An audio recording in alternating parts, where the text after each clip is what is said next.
Are you at odds with someone right now? Is there a relationship in your life that you wish was better? Is someone being unkind to you? In this video, I'm going to show you how to unlock relational disconnect.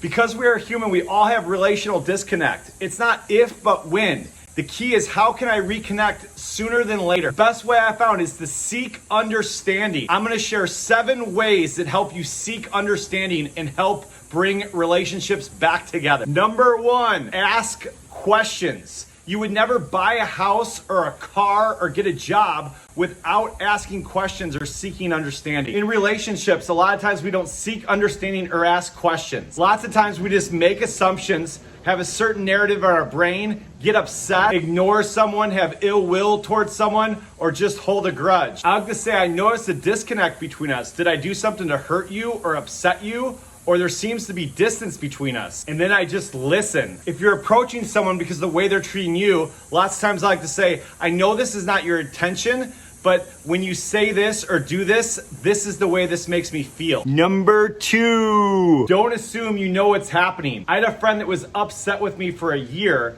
and I didn't know it. And then when we finally talked, he was like, dang, I totally misread that. I should have talked to you sooner. Number 3, go directly to the source. It's so easy to play the telephone game and not get the story right. And the person who you're getting the story from isn't gonna have all the context on what's really happening. Number 4, be encouraging. If you're talking about some tough stuff, make sure you share some encouraging things that you've appreciated about the person. For example, I said to someone, you don't really spend much time asking me questions or getting to know me, but you do a great job being flexible and doing some awesome things for me, and I really appreciate that. Number 5, see the person, not the problem. It's so easy to miss the person and see that they're human and that they have a heart and emotions. We can obsess about seeing the problem in the relationship. When we focus on the relational equity we've created with the person, that can move us back into relationships so much faster. Number 6, try to understand their story. Try to understand what they've been through, what they're going through, what their story is, and try to put yourself in their shoes. If someone lost a job or a family member or is having an intense health issue, you probably respond different if you knew that. I get misunderstood a lot. A lot of people think I'm a loud,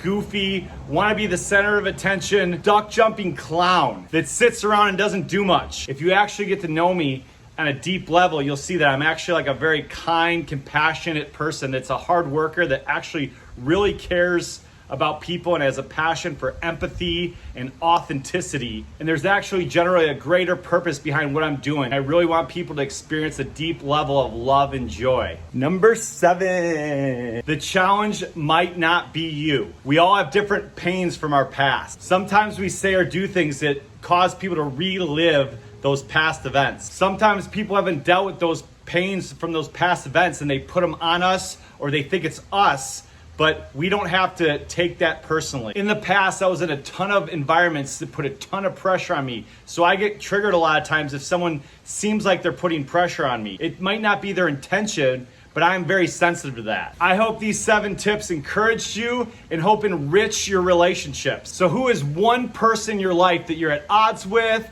or there's a disconnect that you need to go and seek understanding from and restore relationship with? I hope this causes you to reconnect with that person or get some healing so you can have a thriving relationship with them. I mean, who doesn't want to have better relationships? And when you have better relationships, you'll have more joy. So I hope you have more joy and have a joy-filled day, my friends.